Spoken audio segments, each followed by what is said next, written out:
Welcome to the Colorado Renewable Energy Society. This evening, we're featuring a guest speaker, Nate Blair from NREL. You can see the title here is The Future of Energy Storage. It's not just for EVs. The date is July 18th, and it's a Thursday. A little bit about our chapter. This is the Denver chapter of the Colorado Renewable Energy Society. Our mission is to provide a carbon neutral Colorado powered by 100% renewable energy to transition Colorado to a new energy economy that's 100% renewable through education, engagement, and creating networking opportunities all across Denver and its communities. And that is one of the important features of what we provide, not just in education, but we wish to build communities. And the only way to do that is in person. So far, Zoom is not up to the task of allowing people to meet, to network, for entrepreneurs to meet, for employees to find employers, employers to find employees, and so on. So that's why we meet here at the Alliance Center. Our values: we value renewables, emerging technologies, efficiency, diversity, and inclusion in the community. CRES is a statewide, nonpartisan, nonprofit 501c3 membership organization. I'd like to take a moment to thank our sponsors who make our organization possible by providing financial support.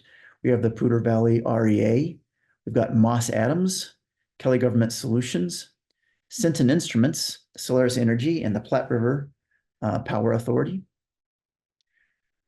Our kilowatt members are ARS Solar Renewable, Sandbox Solar, Helio, Electrifier Life, Branch Architecture Studios, Bright Sense, COSA, just to name a few.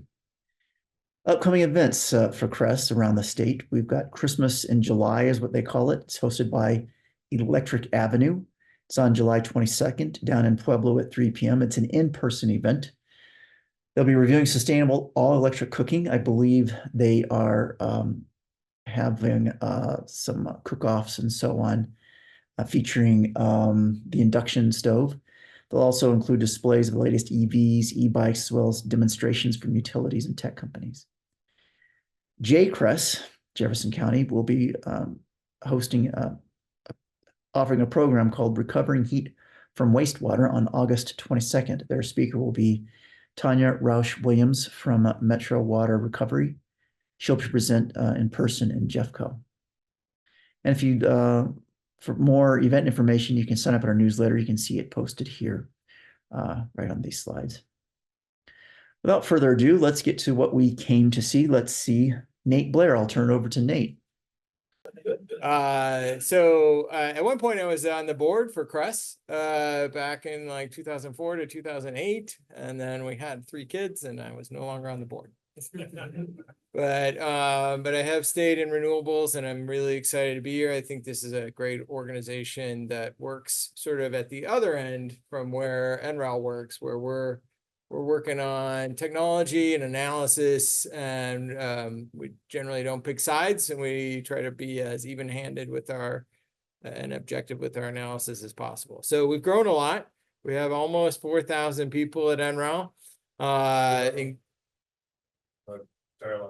Oh, yeah. Okay. No, that's fine.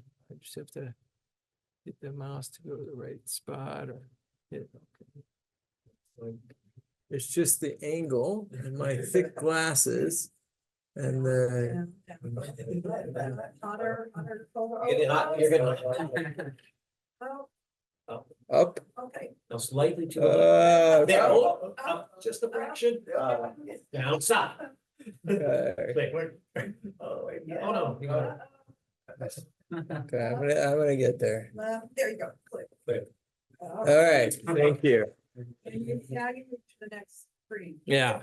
So anyway, we've been growing a lot. We've got a lot of interesting activities. I'm going to talk about storage tonight, but we do work in all forms of energy. We do a lot of work in transportation, buildings and industry, and then energy systems integration, which is actually where I sit. We've got a lot of partnerships. So we are a Department of Energy laboratory, but we get about 30–40% of our money from other sources besides that. So We work with a variety of large and small companies, particularly in the renewable energy space. So I always like to start talks with this slide because talked to a couple guys outside. If it wasn't for some of these cost trends, we wouldn't be excited. We wouldn't be standing here, or I wouldn't be standing here talking about energy storage and batteries. We would be talking about, geez, how can we get solar in the right space and transmit it around the globe so that it's happening all the time? Because frankly, storage is too expensive and too hard to do.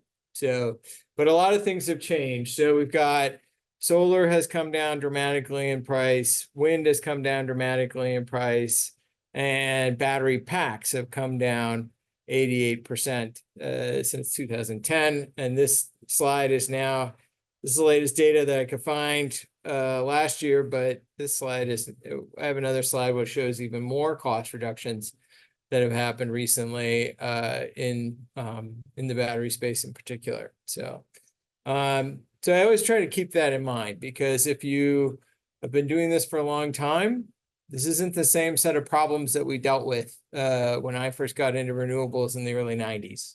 We thought, well, maybe with solar water heating on our roof and a few things, we can save 20% of our building's energy. And then we're going to super insulate it, and we're going to do this, and we maybe get to 40%. Now we talk regularly about 100%. So, so we have a lot of activities around energy storage, all the way from friends of mine who build new kinds of batteries. We test batteries. We got a guy at NREL who loves to blow them up. And we move into then studying how they fit with the rest of the grid, which is part of what I'm going to talk about tonight, and then how they work with EVs. So we've been studying them for decades, even though it seems like batteries just sort of came on the stage. We've got a lot of forward-looking people and have been thinking about it for a while in a number of different areas. I will add too quickly that we have a lot of people that are thinking about thermal storage, a lot of people that are thinking about how to maybe help industrial heat needs with both thermal storage and electricity. And so, so there's some other exciting activities going on. A little less of a focus on the grid, but industrial process heat is another area that kind of comes into play.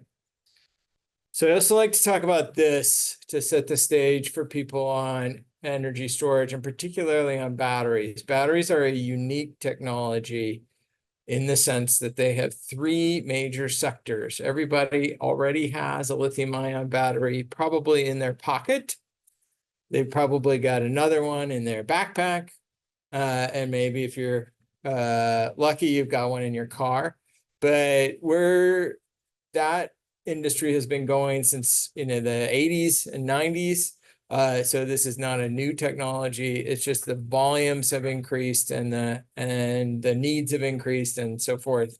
So we've got grid storage being a possible market. We've got a growth in consumer electronics, and we've got EVs. And you can see here that most people, including Bloomberg and others, kind of think that the EV market will be huge, and probably the tail wagging the dog on the grid side. So in the hallway, we're talking about some of these other technologies, which I'll get to in a minute, that are gravity storage and compressed air storage and some of these others.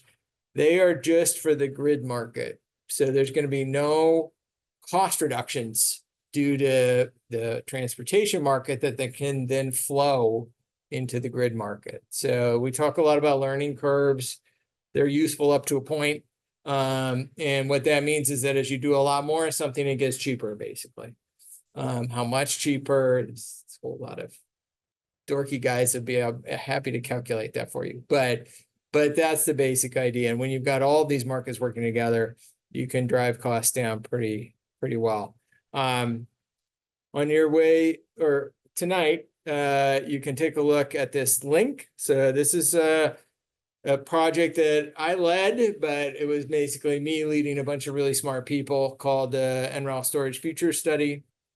We finished up about last year started in my basement at the beginning of COVID. So we spent about 2 years, generated these 7 different reports. I'm not going to be able to talk about all of it tonight, but there are hundreds of pages for you to read and lots of webinars to watch if you want to dive into some of those other pieces. From that, we've got a lot of key learnings. So key learning number 1 is that storage is poised for rapid growth. So we ran a bunch of scenarios looking out to 2050, varied across those scenarios a whole bunch of things, including the price of natural gas, the price of batteries, the price of solar. We didn't impose that you had to meet some kind of policy that wasn't already in the books. And this was pre-IRA. So we assumed incentives would end soon at that point, not that they would go till 2031 or beyond, which is anyway, separate story. But even without all those kind of current incentives, there was really dramatic growth in storage, fueled by a couple of things, which we'll talk about. So if you have low, if you see on the right here, it is sensitive, the amount of storage capacity is sensitive to the cost of storage, which one would realize, but also the cost of solar and the cost of wind and some of these other things. So some of those ones where you get up to 3,000 gigawatt hours of batteries are where you've got very low solar prices and very low battery prices combined, and you build out a lot of both. The other thing that we found, or key learning number 2, is that we anticipate prices to go down. So, and this is not inconsistent with other people. So there's a number of reasons why we think and other people think that battery prices will continue to go down. What does this mean? This means that even though they've already come down 80%, we're likely to see a lot of additional drops. Some of that's dependent on the kind of how fast the EV market grows. Again, we did this before some of the supply chain issues that came out of COVID. So if you look at the real data, there's a bit of a notch up first, and then we and others anticipate prices will continue to come down. What this means for the grid, I've circled these 2 red lines over here, and this is the same data. So this is the total capital cost of a kilowatt hour on the left, and this is the total capital cost of a kilowatt for different durations on the right. And so to get the gigawatt hours, you take the number of the power it can output times the number of hours it can do that for, and then it gets you the gigawatt hours or the megawatt hours. And what you see here is that in terms of dollars per kilowatt, the 2-hour battery is the most expensive per kilowatt hour, which makes sense. It's smaller. You're dividing the costs across less kilowatt hours. And then if you think about it in terms of kilowatts, it takes less money to do a 2-hour battery than it would to do, say, a 10-hour battery, which was way up on top. But if you look at this red circle, it circles this one. This is the difference between 4 hours and 6 hours. It's a really big additional cost right now, right? So out here in the future, what happens is the cost of the battery pack goes down and down and down primarily. And so you're left with, well, what's the cost of permitting and installation and HVAC and the steel box that you put it in and everything else? Those costs don't fall very quickly, but it means that adding additional capacity doesn't cost as much extra. So if you look at a 4-hour and a 6-hour here, that's $1,500 to $2,250. Out here, it's I should have these numbers memorized. It's like $700 to $800. And if you've ever met a utility, they are very risk adverse on purpose. And so they're like, oh, geez, I really think I need 4 hours right here, or I need 6 hours, but gosh, when you're out here in 2050, 8 hours isn't that much more, and we're going to feel better because we have less risk. So we're going to see some additional overbuilding once these prices continue to come down a little bit. And I think that's going to be impactful on the utility scale side. So there are a number of ways that costs can come down. So if you are like me, you get 5 emails every morning, 1 or 2 from MIT saying they've got a new breakthrough in energy storage, and isn't it going to be grand? Most of them don't matter at all, but I get some that say CATL, which is from China, and they're the biggest battery manufacturer on the planet by a lot. They said their prices came down by 40% last year.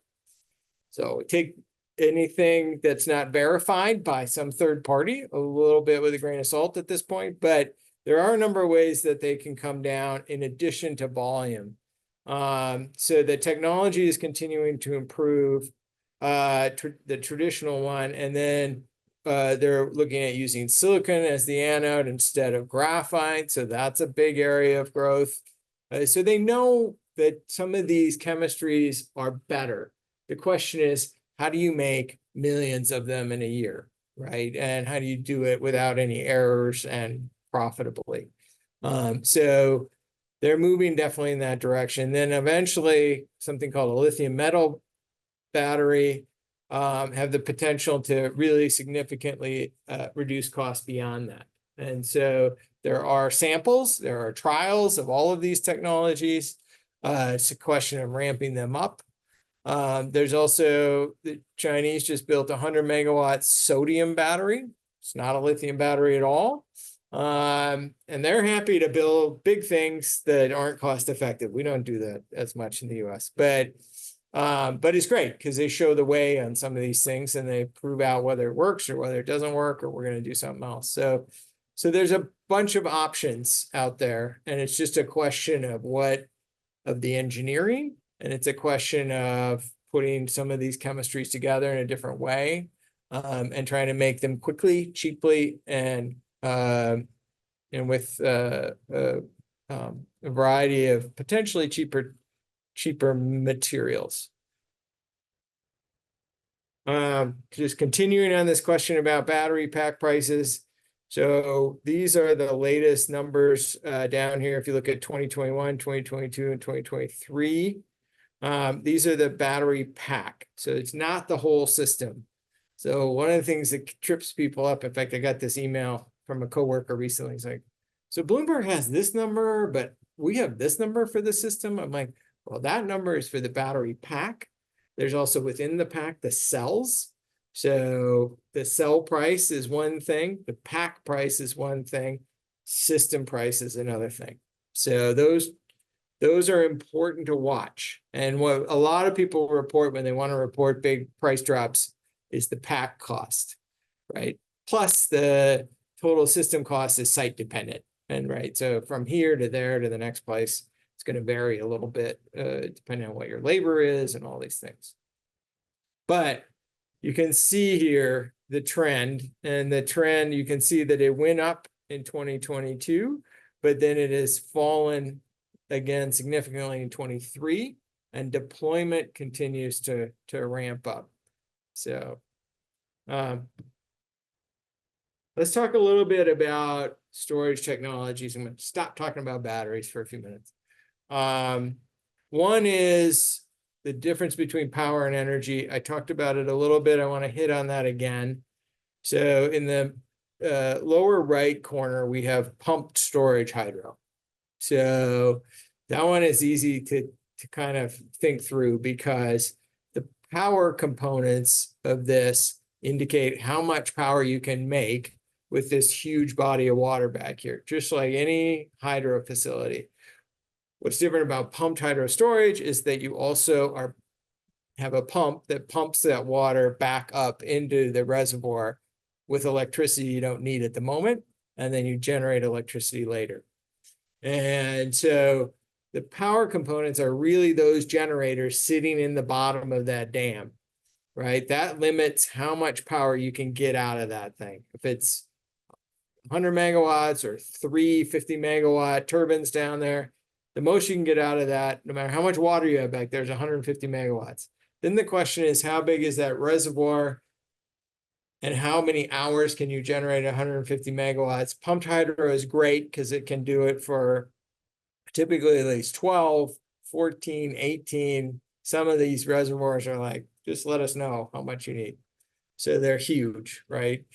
Last couple of years, they have shrunk because of droughts in the West for a lot of these. So there's some risk there, but in general, they have lots of hours of storage. And we would consider them LDES or long duration energy storage is a couple of the buzzwords of late.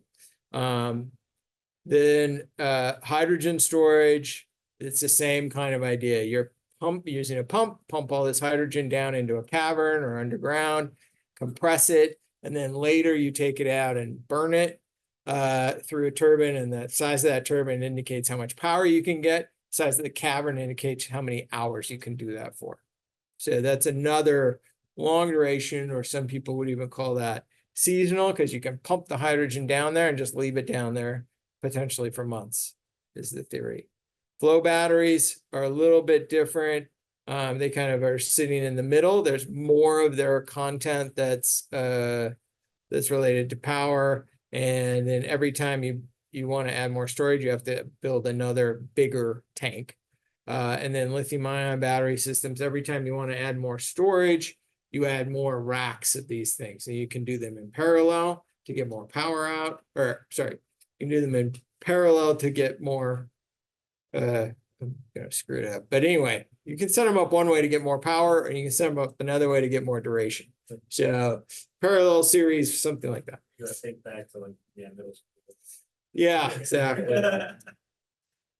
So continuing on some of these other technologies, this is breaking apart the cost in terms of the capital cost per power. How much does the power plant cost? And in the case of a pumped hydro facility, it's expensive. If you've ever built a big dam and a big power plant at the bottom of that dam, it's a lot of concrete, a lot of guys, takes forever. It's expensive.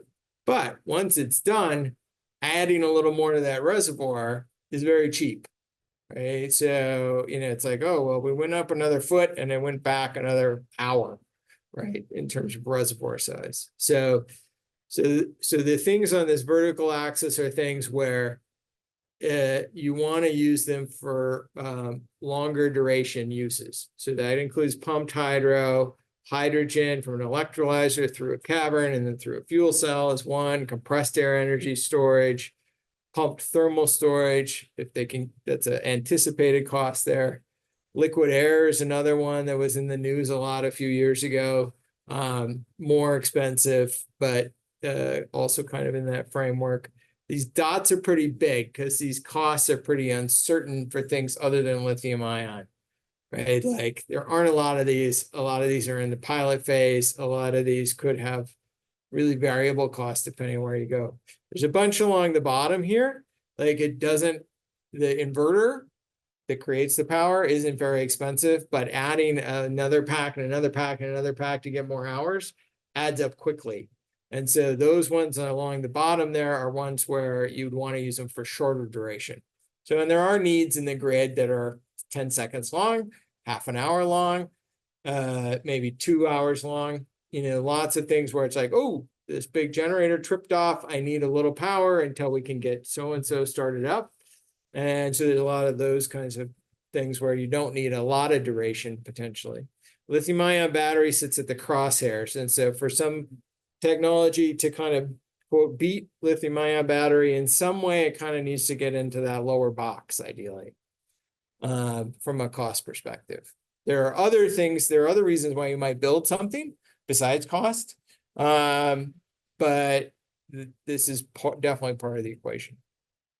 And this is, I'm going to not go into this in detail because I'm running a little behind. I tend to talk. The other thing that I think is really important to think about when you think about storage technologies is round trip efficiency. So we've got batteries. So we've kind of broken these up into short duration, 4 hours, 8 to 12 hours, and long duration, because they, they're kind of maybe not appropriate for all those cases, right? And so you've got lithium ion batteries, or LIB here. They are generally at about 85% round trip efficiency. You've maybe heard about, oh, we're going to store hydrogen. I just mentioned it, in fact. underground, and then we're going to use it later. That round trip efficiency can be down in the 20s or 30% range, 30–40% range. So for every unit that you want, you have to put in 2 units or more of electricity. So it's not great. That also becomes a cost impediment, basically, to wanting to pick this over something else. The other thing that I think is important here is once these technologies are put on the grid, you hand them over to the system operator. And he's it is the entity that runs the grid. They want to throw away as few electrons as possible. So as long as they can say, look, tonight's deal is we're storing this solar into this battery, and then later we're going to pull it out. If they say, oh my gosh, we haven't had sun really here for like 3 or 4 days, we need some extra power from one of our longer duration batteries, then I'll use it. And then I'll slowly figure out how to charge it back up again. But I want to, from a day-to-day basis, I'm going to use these batteries because I don't throw as much power away if I can, right? And so they don't really care what you paid for any of this. They just care about this number primarily. So anyway, I think that's important to think about.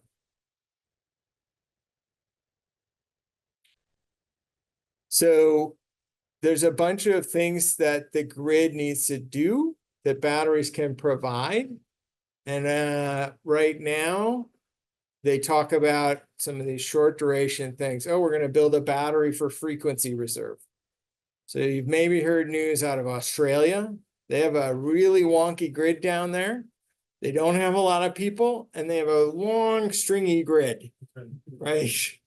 It's like if you took one of those pieces of pizza and raised it up and the cheese stuck to the other pieces. It's like, so they have a lot of issues with things like frequency and voltage, and the guy at the end of the road, his lights are flickering constantly.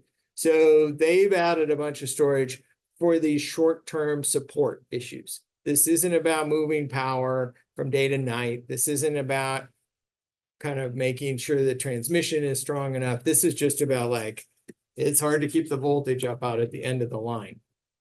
So that's one of the things that we've done first with batteries. So we call those operating reserves. In the US, it's not a super big market. The next market is to say, are batteries cheaper than peaking gas? In which case we'll build a battery because we know every night from 5 to 8, everybody comes home, turns on their air conditioner, cooks, does whatever. We've got a big peak. It's about this long, and we're going to lop that off with a battery. And so that's the peaking piece. So once we've lopped all the peaks off, then we get to what we call stage 3, which is more about energy time shifting. So we've got all this solar that's coming on the grid. So we may never get to stage 3, depending on how much solar and wind and whatever comes on the grid. We're talking about geothermal. If there's big breakthrough in geothermal, we may not have to worry about night. We might just have this constant heat source from the ground. Our modeling doesn't predict that based on what we know today. But as more and more solar comes on the grid, you're going to want to start doing this time shifting. Like we've got too much power during the day. We don't have enough at night. We're going to move it from here to there with a battery. And then lastly, once we've got 80, 90 odd percent renewables, solar and wind, we need to start thinking about the fact that the peaks are much higher in the summer. It's much hotter in the summer in the US, and it's much colder in the winter. We don't have nearly the electric load. Now, if we start to electrify everybody, then you start to get what we call winter peaks, which is a whole nother thing that we could talk about for an hour. But the idea is that, hey, we've got sun in the spring. We don't need it all. We're going to store it away and use it in the summer. The other choice is to say, look, we're going to build everything like we do today. We build all the power plants to meet the summer peak, and then we just run them part of the time in the winter, and we're feeling good that we're saving all this fuel. But what we could say is, well, we're just going to curtail the solar in the spring. That might be the cost optimum thing to do. We're just going to throw some of it away. Can't figure out how to store it for the summer, but we'll have plenty for the summer and make sure we've got the summer peak. So, sorry, lots of complicated things all moving it together, but that's just the reality of it. And this is an example of this is the peaking, the blue line, where you want to kind of cut the peak. I got actually a better graph here. So this graph on the left is the California net load as you add more and more PV.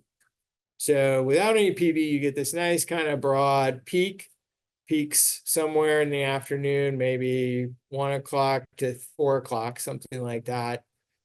Start adding solar in, you carve into that peak. And you know what happens? That peak becomes narrower. Okay, and as that peak becomes narrower, you know what happens? Then it's easier to meet with a 4-hour battery than a 6-hour battery. And as we covered before, a 4-hour battery is cheaper than a 6-hour battery.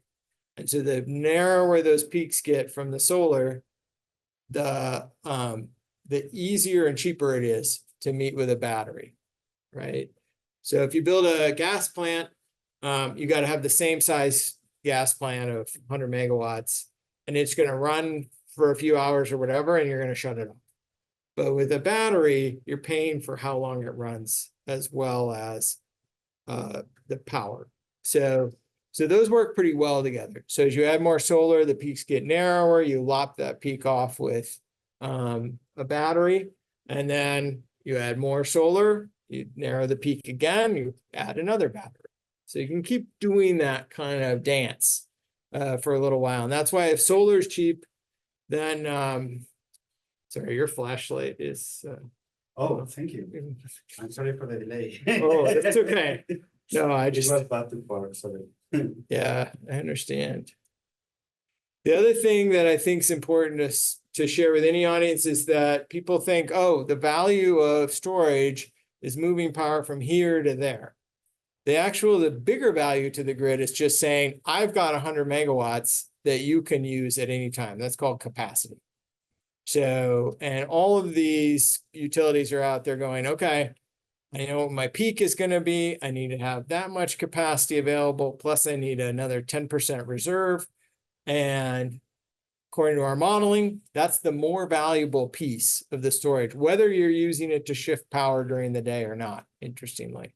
So, and then lastly, I talked a little bit about this. This is if you go to 100% clean energy.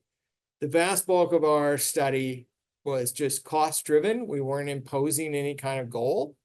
And we got up to 75% solar and wind, or 75% renewables across most of those scenarios. But we ran some other ones where we enforced you got to get to 100% clean energy by 2050. And in that case, the models start to build this seasonal storage.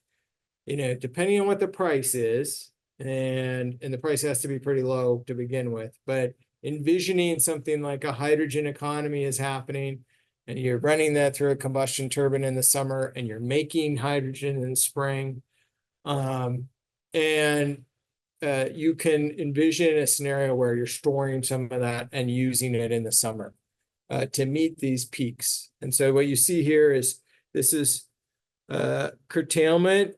This is the amount of solar you would throw away normally in a 100% scenario. And then this is the amount of generation from thermal resources. So this is what either clean hydrogen or something else would be burning. And generally that's in the summer. So you have this is North America. South Africa, you've got an opposite problem. And in places like Puerto Rico, where I do a lot of work as well, it's pretty much constant all year long. It's just 80 to 85 degrees and sunny. So, so as you get closer to the equator, these seasonal issues go away. Just quickly, make sure we have a little time for questions here. Lots of text on here, and I think you're welcome to. I think we're sharing the slides, but happy to share them. Most of them are public already. But what you can see is that one of the things that's emerging is PV plus storage on the residential side. I haven't talked about the residential side much. For our work in Puerto Rico, it's really, really important. They have a lot of outages. Everybody wants a PV plus battery system at their home. And you can see that even in the US, there's getting to be more and more. In fact, I just read an article yesterday about in Houston after this latest hurricane, some guys with PV and batteries, they were smiling and helping their neighbors. And let's hope that doesn't happen to all of us, because it's not, you don't want to be in that situation where you have a lot of outages or you have long outages, if you can avoid it. But in those situations, and there's getting to be more of them, there's more and more of this residential PV plus storage. The other thing that I haven't talked about is once everybody, so a Tesla Powerwall, which you hang on the wall of your garage, is about 14 kilowatt hours. A Tesla car sitting next to this Tesla Powerwall in your garage is somewhere between 70 and 90 kilowatt hours. So the Powerwall can run your house overnight, couple days. If you have solar coming in at the same time, you can go for quite a while. If it's just you and your laptop, you can go forever. But the battery, if you can backflow out of your car, you can run your house with 3 kids and a dog for multiple days because you've got this big thing. So one of the things that's happening is like thinking like, well, it's not that we wanted to run our house with the car, but we've got the car sitting here, right? So there's a lot of people trying to figure out like, how can we make the best use of this battery? Because most cars are driven, I forget what the number is, but like 5% of the time, right? It's maybe away from the house longer than that, but you're driving to work, sits there for 8 hours. You drive home, sits there all night. Most people are not driving around 5 hours a day. That would be painful. So I think that point being that there's potentially a lot of opportunity here, even just as a byproduct of buying an electric vehicle. From a policy perspective, I threw this slide in. California switched their net metering recently. They call it NEM 3.0 now. And we also call it net billing. And what it means is that when you buy power from one of the 3 utilities in California, it's expensive. When you sell it back, you get 8 or 9 cents a kilowatt hour, which sounds good, but you're paying 30 to 40 to 50. So the delta isn't very good. What does that encourage you to do? It encourages you to buy a battery so that you are not sending it off to the utility and then pulling it back in at the end of the day, which net metering encourages. Instead, you are putting it in your battery and taking it back yourself later. And so you don't have that flow through the utility as much. Now, in certain places in California, that's close to penciling out with batteries. I think as batteries continue to come down in price, that'll be a pretty obvious package. What's happened right now is that a lot of people put solar in before they change the rules. And now the market has gone down by, I thought it was 80%. Here, the number's a little bit less. But I think it'll eventually rebound and we'll eventually see more solar and batteries. Question? Do they have energy arbitrage in California? Repeat the question for the audience. Sure. The question was, do they have energy arbitrage in California? I'm not. It's basically surge charge. Peak charge. Oh, yes. The same. Yes. So it's like, That's their do they peak have charge. surge charging or peak charging? So yes, they often, one of the jobs I've had at NREL is to start up and run our utility rate database, which keeps track of all of these different rate structures and numbers.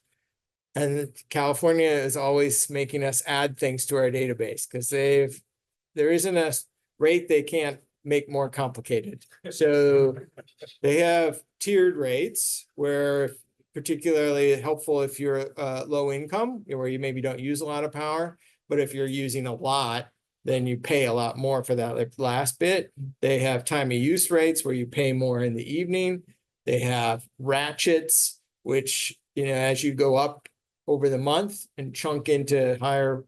So, and they have tiered time of use ratchet rates. So they'll do it all. So they have that, which also can encourage batteries, but historically it hasn't been enough of a delta to really pay for the battery. But I think the delta now for the buying and the selling price is set to be big enough where it's gonna probably drive a lot of that. Lots of batteries in places like Hawaii.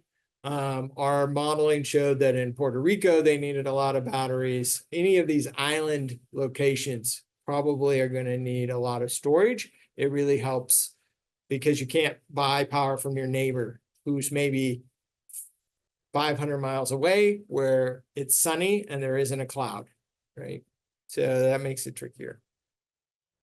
By market segment, you can see that the vast majority of batteries going in are at the grid level. Residential is much smaller. California is the biggest. They're leading. Texas is second.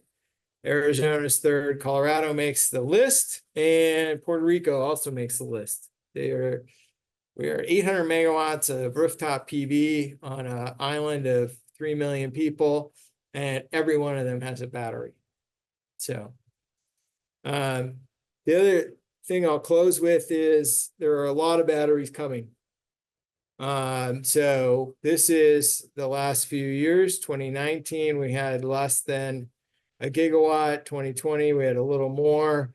2021, we got to 5 gigawatts. 22, we got close to 10. 23, we got over 15. Remember, this was during COVID when you couldn't get anything done. So now 24 is anticipated to be 30.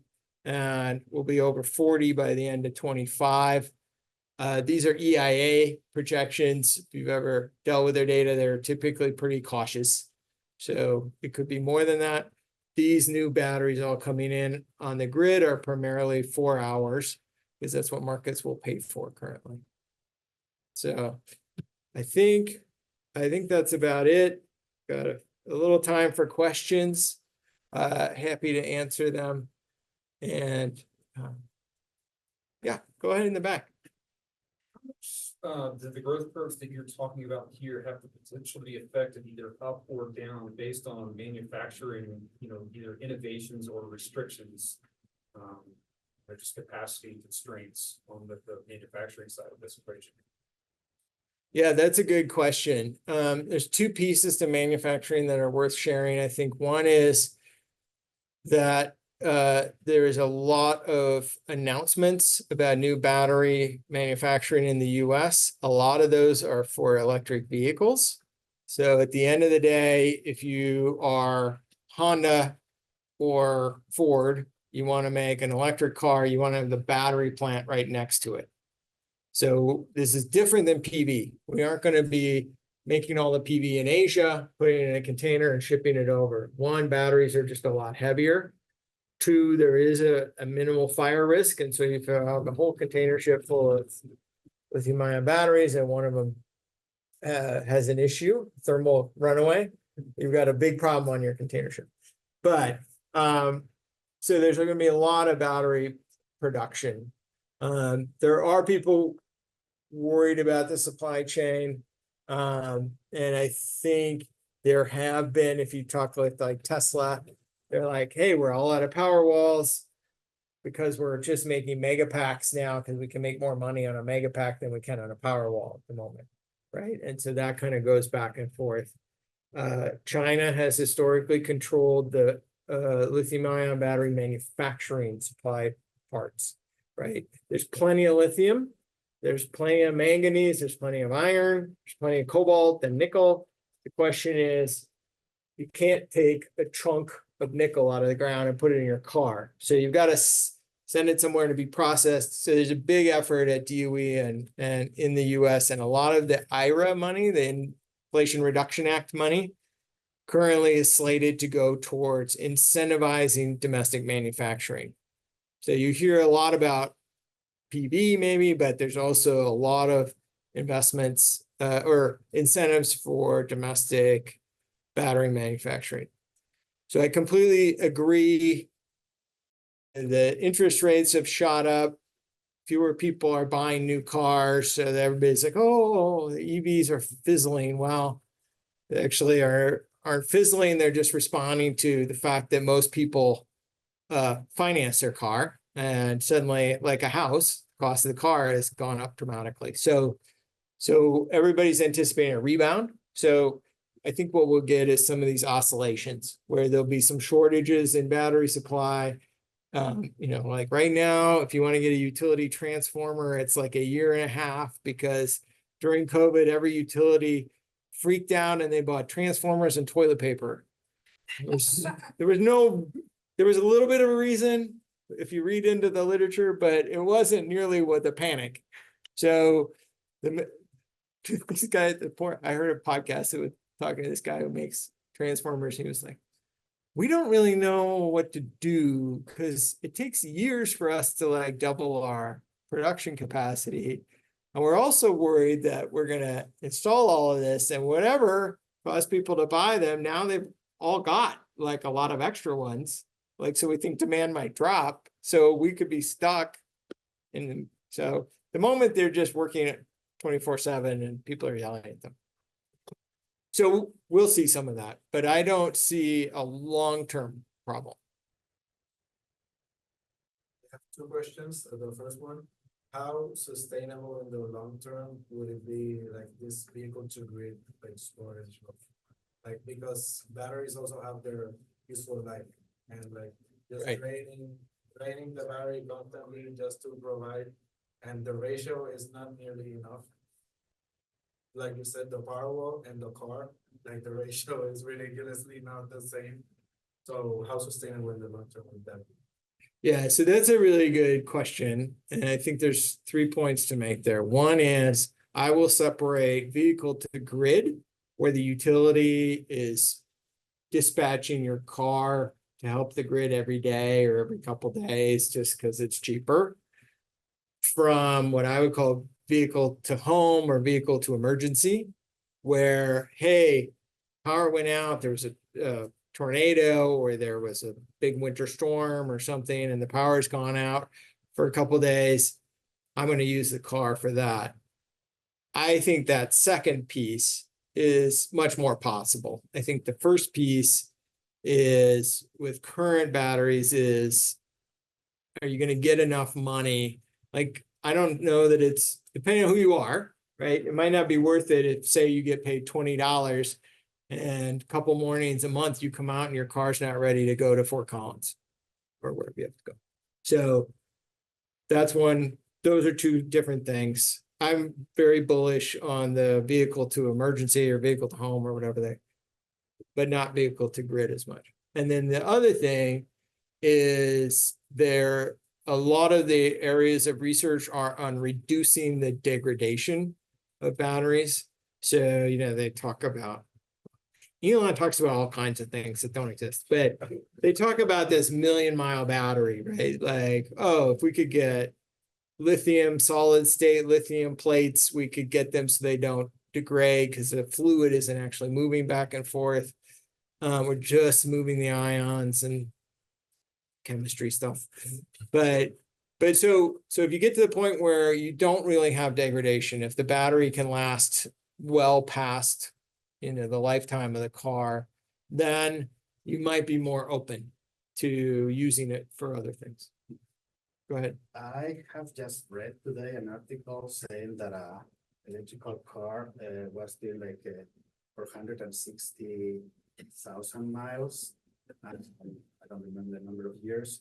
The degradation in the batteries was like 30%, which is not bad because that's way young. Oh, over all those years. Yeah. So, I mean, meaning like if you got the car, you don't have to worry about the degradation, basically, the lifetime of the car. Yeah. Yeah. I think, and then the other thing with cars is that they really baby the battery, right? So even back to at least the stories I heard about some of the first Priuses, where it only went down to like 40% of the charge. So you were carrying around a lot of extra battery that you never officially used. But that way, that thing never degraded, you never lost any performance.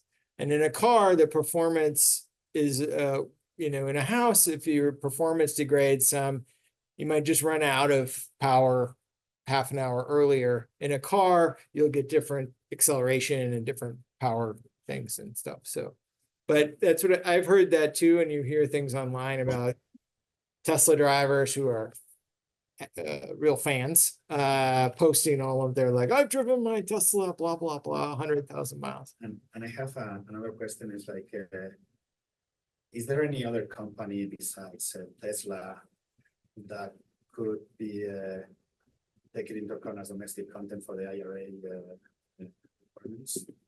So the question was, are there other companies besides Tesla that qualify for domestic content for batteries? And yes, I don't know that I have a list, but the number of, there's two questions. One is today versus in like 3 years, because LG, CATL, et cetera, they're all doing joint ventures with Ford and GM. So the GM Ultium battery platform is domestically made, if I believe. It's not my expertise, but Which one? for GM. GM's making batteries Do they in the make country. utility scale batteries as well? Oh, for utility scale. Sorry, Yeah, I was for- talking about EVs. I meant for utility scale. Yeah, for utility scale, I believe that Generac batteries are being made in the US now. Generac, they're a big generator. For years they've made generators, Mhm. and now they're making batteries as well. So there's a couple of them that have joint ventures here. Panasonic, that makes a lot of the Tesla batteries. They are also selling their batteries, I think, to other people, or at least exploring other ventures. Influence. Yep, Influence, which is an offshoot of AES. I'm not sure if their batteries qualify, because they're more of their, I think they've bought batteries from multiple providers. But again, that's not my area, and I don't have that list in my head. Thank No. you. I have a question about thermal runaway as it relates to different types of battery chemistry. So for example, lithium ion as opposed to lithium iron phosphate or whatever Yep. that you want to pick about, characterizing the differentiation. But you pick the technologies and the chemistries. Yeah, no, that's a really good question. And thermal runaway is something that happens. My friend that I told you about who blows up batteries, he officially initiates thermal runaway in order to study the properties of it. But he told me once, he's like, it's not really a question of if, it's a question of when. When you have millions and millions of these things, and I think there was a Delta flight recently that had to land because somebody's laptop battery started smoking or something, right? So you have these, there's a lot of work that has gone on in the last 5 or 8 years for grid batteries to implement fire suppression and monitoring and all of these things so that they are far more safer. So as soon as something starts happening, it's put out, basically. And so by fire suppression, they can do things like release nitrogen into the battery space, or vent it, or if you see a lot of these batteries, they're on individual pads and there's only so much battery in one box. And part of that's for delivery and part of that's for safety. But the other thing I would say is that the lithium, nickel, manganese, cobalt is got a higher level of possibility for thermal runaway than lithium iron phosphate. And they make cars out of both those batteries. Chinese cars are predominantly LFP, or lithium iron phosphate. So that's definitely safer. One of the reasons they're looking at these sodium batteries, or a lot of people are looking at them, is that there's no opportunity for thermal runaway in those, as I understand it. So. And is there any function of the battery size into the spatial characteristics of that. In other words, the bigger the battery, the bigger the thermal runaway, or the so forth. Do you have any? So the more energy you're storing in one place and you're releasing all at once through a thermal runaway, the bigger the fire. Right. So there's that for sure. This is a good question. I don't know the answer to whether it's linear or not, but yeah, the statistics work against you as you get bigger. That's why they try to partition them into segments so you're not losing the whole field. That goes to the cell level, right? Yeah. So doesn't matter how many cells do you do it. I mean, Well, statistically, it matters. If you have 5 cells together, statistically, the odds are very low. If you have 1 million cells together, the odds get higher. So, but it's still, I mean, it's, I'm not sure what the answer is exactly, but in effect there, maybe. yeah, but I think that's one of the areas, particularly vehicles, that people are working on. Yep. A question from the audience. Oh, okay. Kevin Chenoweth is asking, what do you know about the Million Battery Initiative? I don't know anything about the Million Battery Initiative. Okay. I'm sorry.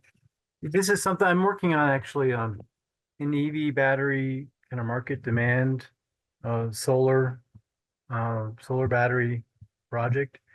And so that's something I came up and just doing some of the research online. So I don't think anyone really knows too much about it, but I was just, it's kind of linked to that Million Solar Installer program that they launched in California. So I think it's something similar to that. So Okay. I just wanted to see if you even were aware or familiar with it. So No, sorry. But frankly, there is so much happening at the federal level right now. It is really hard to keep it all straight in your head. There's not just solar for rooftops, but solar plus batteries for rooftops is something that that people are pushing. I will say though this that in an ideal system, you don't have any batteries, right? You also can move your load around, right? If you say, look, we're gonna virtual, yeah, we're gonna start our oven earlier in the day, or we're gonna pre-cool our house so the air conditioning doesn't come on during the peak, or we're gonna try to use electricity when the sun is shining, and then we're gonna figure out other ways to not use it, and there's a whole variety of things that can be done there. And the less batteries you buy, the less electrons green electrons that you're throwing away. Yeah. Right. So I think, yes, it's 85% efficient. That's about as good as we're going to get, because the cell itself is like 98% efficient or something. So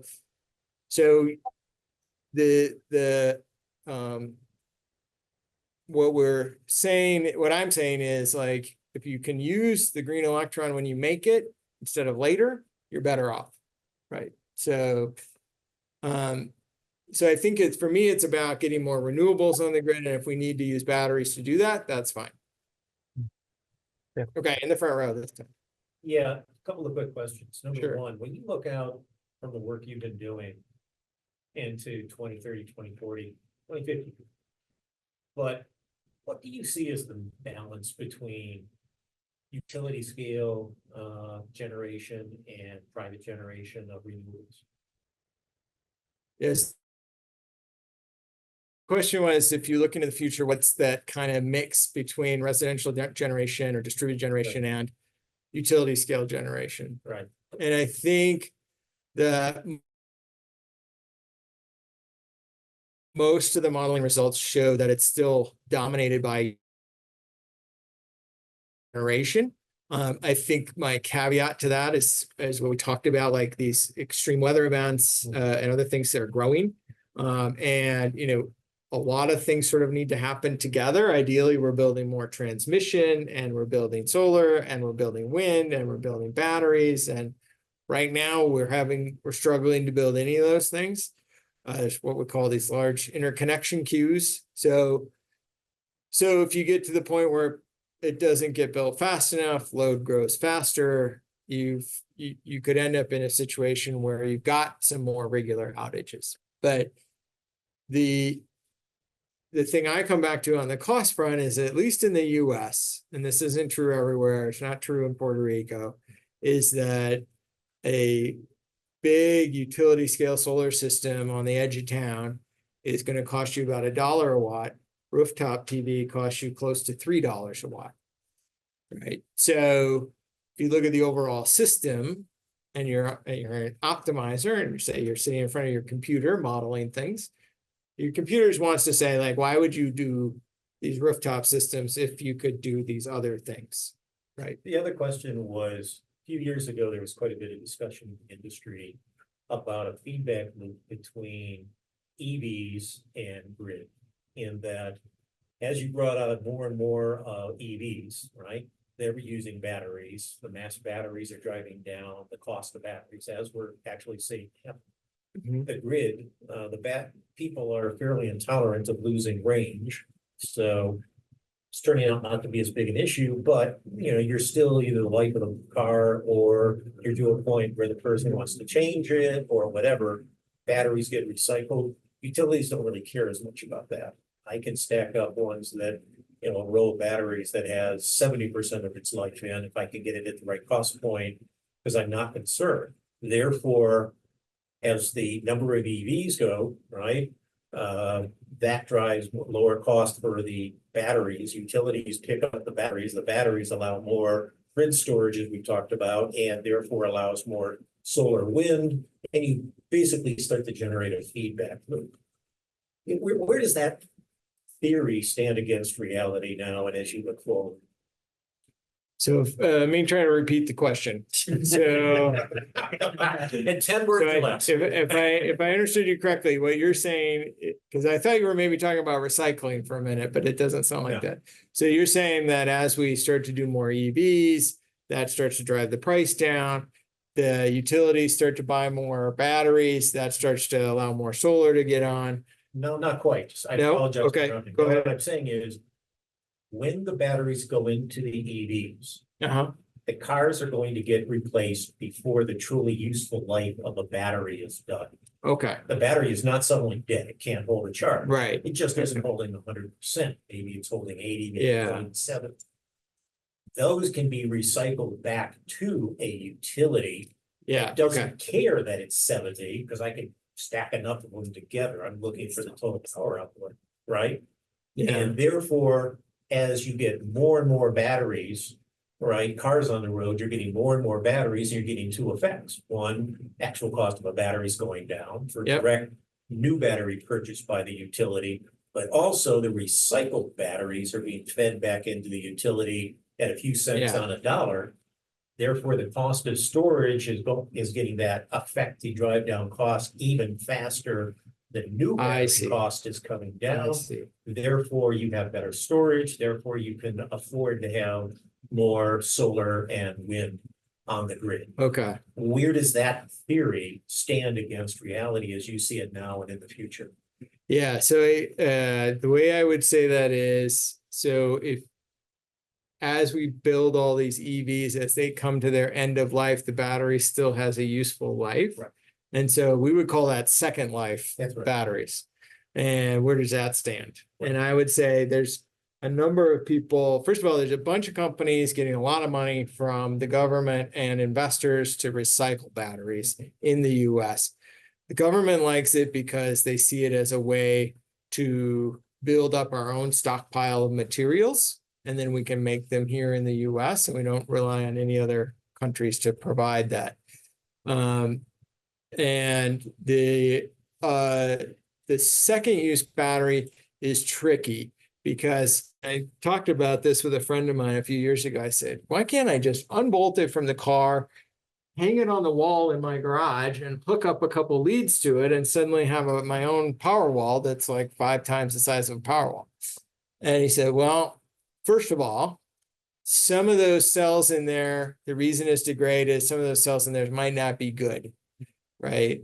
And sure, maybe you could hang it up there, but Nate, you seem like the kind of guy who has insurance and things, so you maybe want a warranty on that second use battery. So if you want a warranty and you want some kind of guarantee, and a utility would want that, then you're in a pickle, because you probably want to start taking all of that apart, checking each of those cells that they work, and put them back into a new configuration with a new battery management system that's designed for the grid and not for a car. So the steps involved in transferring it from a car to the utility might add enough cost that it's better to just buy another new one.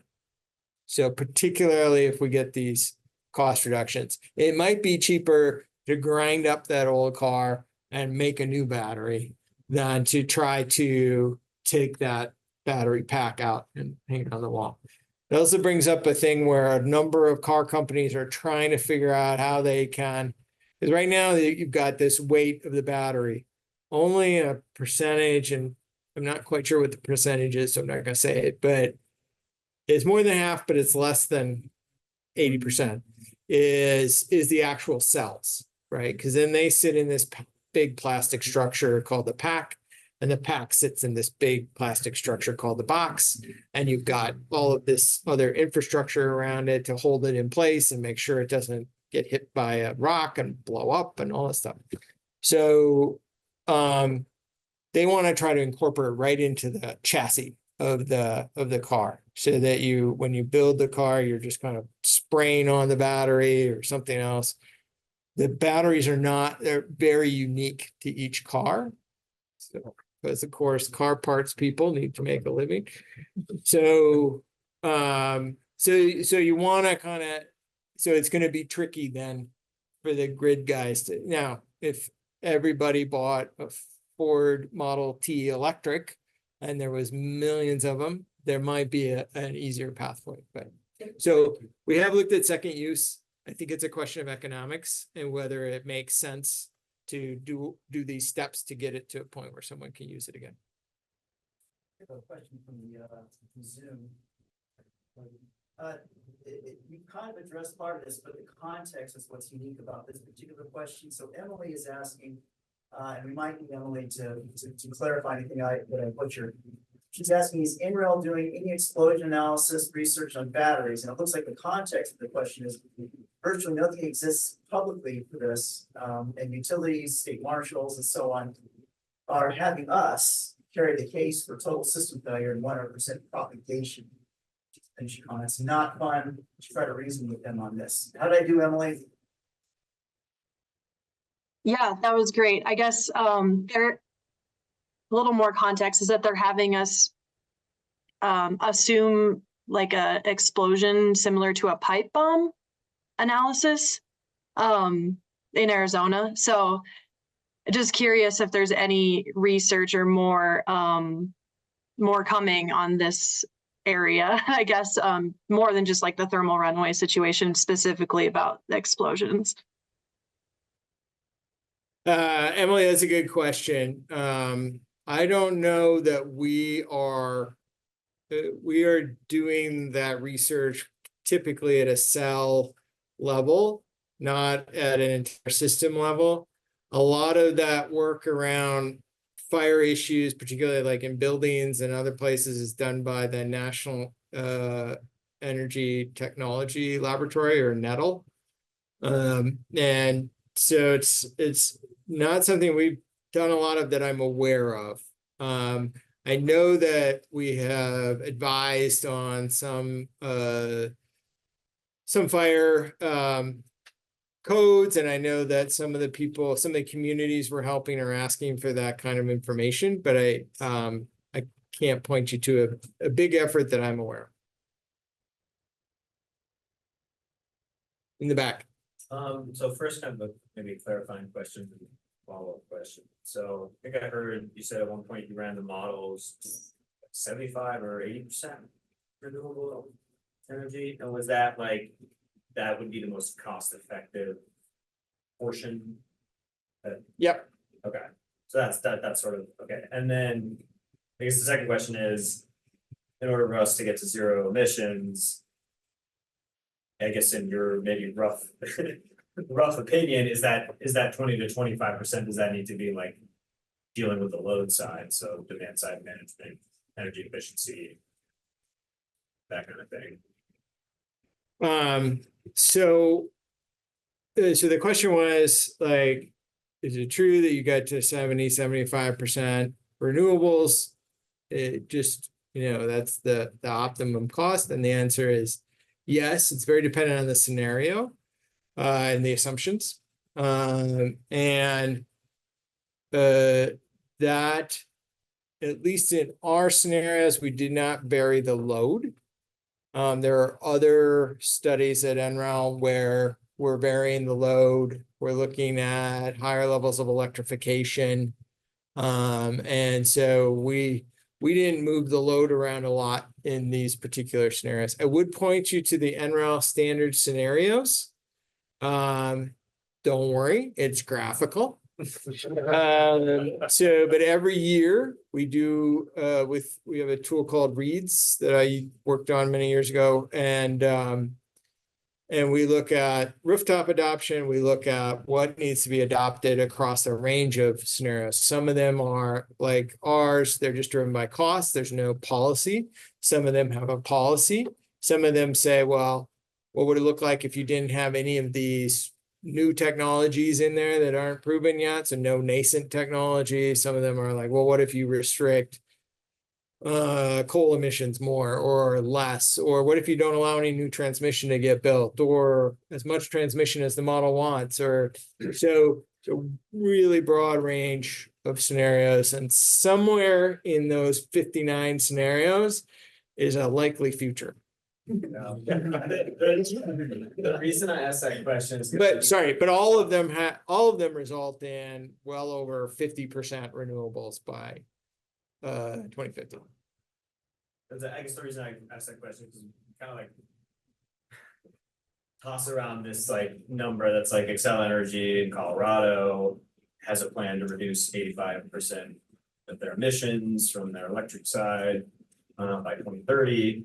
And so I know that doesn't like equate to percent of renewables on the grid, but I guess, yeah, in my mind, it's, how important is the sort of demand side management, energy efficiency part of the emissions equation, if we're only going to be able to, I know that's like, it's also that last percentage that's the most difficult because you're dealing with like your peak loads, and that's when you have to have your like, well, for now you have to have your like natural gas peak plants.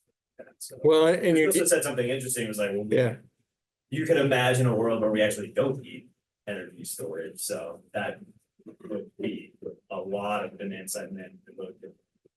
I can imagine a lot of worlds. That's part of my job. But I think one of the things I would say, and just for the audience, like your questions were kind of revolving around these different kind of possible futures. And I think when I talk about like we're seeing a lot of batteries in the future, that's because the model's trying to figure out the cheapest combination, right? So if I put in battery costs from 1990, it would say, hey, your cheapest solution is, if you want to get to 100%, is build a lot of solar, probably a lot of wind, a lot more than these results have, and then probably geothermal, and then probably maybe even nukes, right? Like you start going up the ladder, more and more expensive solutions. And so that's why I start with that graph of all the costs coming down, because now you're slotting in this much cheaper combination of things that the model will pick, basically, or that the utilities will pick, right? And I think the other thing is that we got 2/3 of the country, and we don't impose this in the model usually, but is under some kind of utility goal of 100% clean energy, right? So goals are one thing, actions are a different thing, but I think that's at least people are putting that into planning, right? So that's key. Go ahead in the front right. Yeah, one other question. You talk a lot about costs And when you're comparing battery to battery and what the rates are, I get that. When you start comparing some of the options, like pump storage to battery, pump storage can be depreciated, and we're looking at costs, therefore, as it affects the customer, when I'm referring to the ultimate Okay. impact the customer. You can depreciate a pump storage over 100 years if you Yep. want to. So it could be 2 or 3 times higher, and yet the net effect to the customers is still going to be less than putting in batteries that have to be replaced every 10 or 20 years from a depreciation point of view. So I Yep. guess when you do cost, what assumptions do you make about the actual cost to the customer versus just the pure upfront capital cost? Yeah, so that's a good question. And that's why what we don't do in these models is just compare one LCOE to another LCOE. So there's a couple pieces, one of which is we typically in our modeling, we don't calculate the end rate to the customer. We have done that. We did that in our Puerto Rico analysis recently. But what we look at is the overall time. Well, so we go out over the lifetime of a technology, bring it back to the present value where you make the decision and say, well, should I buy this or should I buy that? And what are the relative present values? And what do I need to buy in order to meet the requirements of the grid? So you got to have so much capacity, you got to have so much power on each hour and so forth. So all of that, all of those kind of constraints factor into what the decision is. The devil is in the details. And so things like, what is the discount rate we have assumed? And what is the interest rates that we're assuming in here? And so we have long conversations, which we could be here all night talking about what the discount rate should be. Should it be 5.5? Should it be 7? For people in their home, it's closer to 30. They want everything to happen in a couple of years. So there's a lot of those kinds of things that are in the modeling details, and different modelers all talk to each other and be like, well, interest rates went way up. What should we do? Should we use a higher near-term discount interest rate and then lower it down over time? So it gets to be complicated, but there are a lot of those things built in there trying to do exactly what you're saying, which is to say, how do we appropriately value things that have a really long life? And what the math ends up telling you is that in traditional economics, these really long-lived things get kind of shortchanged a little bit, because by the time you take that thing 40 years from now and bring it back to the present, it doesn't have a lot of value typically in these equations. So I think it's an open question. We just had a guy present on moving discount rates over the lifetime. You really don't want to go there. Go ahead. I've got 2 questions. Sure. What do you think is the role of the supercapacitors in the whole model? I don't know if you have taken that into account or not. And the second one is like, how comes Colorado has like 4% and is there where we don't have that much renewable energy, as long as I know? So on the first question, what about supercapacitors? And I think that we have those, we looked at those, and they typically are really great. They respond very quickly. They're really good for short duration energy storage. They typically get really expensive if you try to have like a 4-hour or 8-hour supercapacitor. Hybrid model between batteries and supercapacitors. Right. Well, and so you mentioned hybrid models. I think the other hybrid model I'm excited about is a hybrid model between a lithium-ion battery and thermal storage battery. So basically fire bricks in a insulated box, and you just either resistively or with a heat pump, you heat them up with electricity. They stay hot. You can make a lot of hours of storage. Bricks are cheap. You can make a lot of hours of storage for a relatively low cost, but it takes a while to ramp up that heat to start making electricity. And so you pair it with a battery. So the battery lasts for an hour or so while you ramp up the the heat to electricity from the Is that thermal storage. commercially available or? Oh, no, I don't think so. Well, there's a company called Rondo, which is really active in the thermal storage space. And a lot of these companies are going after industrial process heat first, and then they will try to go after electricity storage after that. Because there's a lot of companies interested in green heat, basically. Sorry, did you have a second question? Yeah, Colorado, 4%. Oh, batteries? Yeah. Where are they? Oh, that's a good question. So it's 4% of the batteries. I think Excel is putting a battery in at the coal plant where in Pueblo that they retired, if I recall correctly. I could be very wrong about that. We have pumped hydro batteries or storage systems up in the mountains already. And there's actually a fair amount of solar in Colorado, and then there's a lot of wind in Wyoming that comes down to Colorado. So wind doesn't need quite as much storage because it's a little more even, but you do need the storage to provide the capacity to supplement the capacity of the wind farms. So I was surprised because I mean, California makes sense, Texas makes sense, then Arizona, Nevada, Midwest, even Nevada. yeah, it's a good question. It's good. Yep. Go ahead. Squeeze one more question from the Zoom, and also Yep. this is a 5-minute one, we should be on by 8:30. So Ryan Baggett is asking for a large commercial solar installation over carport canopies in a parking lot of say 6 acres. What kind of battery solution would you recommend? He says, you want an illustration, look at Ryan Baggett's Zoom background. We can see that.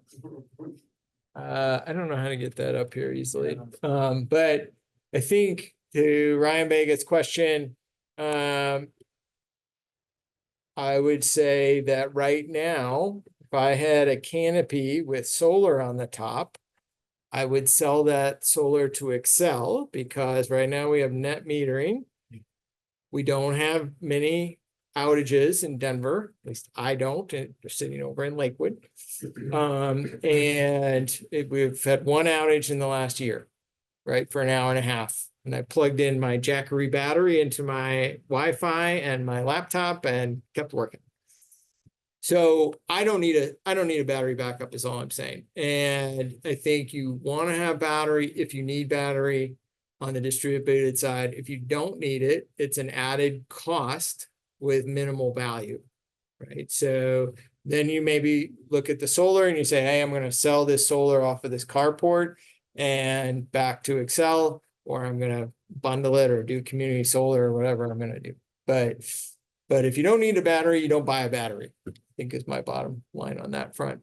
But also carports are great. They're typically hard. You got to permit it, you got to pay for the carport and the solar system. And so it's significantly more expensive if you have a roof close by that you can also put the solar on. So I'm a big fan of solar carports, but we've got to cover the nearby roofs first, cost effectively. It's a simple question about wind. Have you heard of flower turbines? And if so, do you have any opinion about them? I don't think I've heard of flower turbines, but I will say those like a kind of a vertical spinny thing. That they resemble a bouquet of flowers. And Yeah, so I guess all the wives love those, I guess. right. My wife brought the idea to me. It's like, oh, I'm thinking about that supplement solar, for night. Yeah, so we have a number of people at NREL that have dedicated their careers to wind at all sizes. There's a significant effort at DOE on distributed wind. They define that as any wind turbine connected to the distribution grid. So that could be a large 1 megawatt turbine, but just connected downstream of the transformer. Having said all that, there were a number of big companies, Berge Wind, SkyStream, others that sold 3 kilowatt, 4 kilowatt, 5 kilowatt. I think there are some companies that still sell that. If you're in a rural area where in North Dakota or I grew up in Minnesota, Western Minnesota, where it blows all the flipping time, that might pencil out for you. But PV systems have gotten so cheap that it is hard for the distributed wind guys to compete.